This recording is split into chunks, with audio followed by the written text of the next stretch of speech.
Hello everyone, my name is Satvik from Sasi English Medium School, Nalazarla.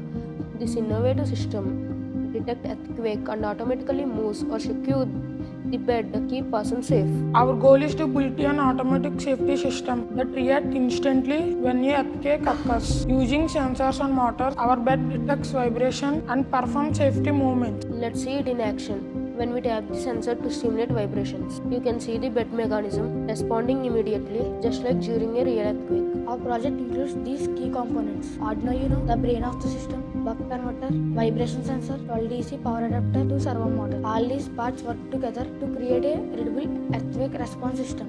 In the future, we can add IoT connect with from remote alerts, GSM module to connect SMS, voice alerts from added safety. It's affordable, automatic, and easy to install. Ideal for homes, hospitals, and hostels. The vibration sensor detects ground motion. It sends a signal to the UNO, which activates the servo motor. This motor either moves the bed or trigger a safety mechanism. Once the shaking stops, the system resets automatically. This project has many real-world uses in homes and hospitals for automatic protection for elderly people who may not react quickly as part of smart home disaster system. To conclude, the earthquake detection bed is simple yet powerful idea to save lives during disaster.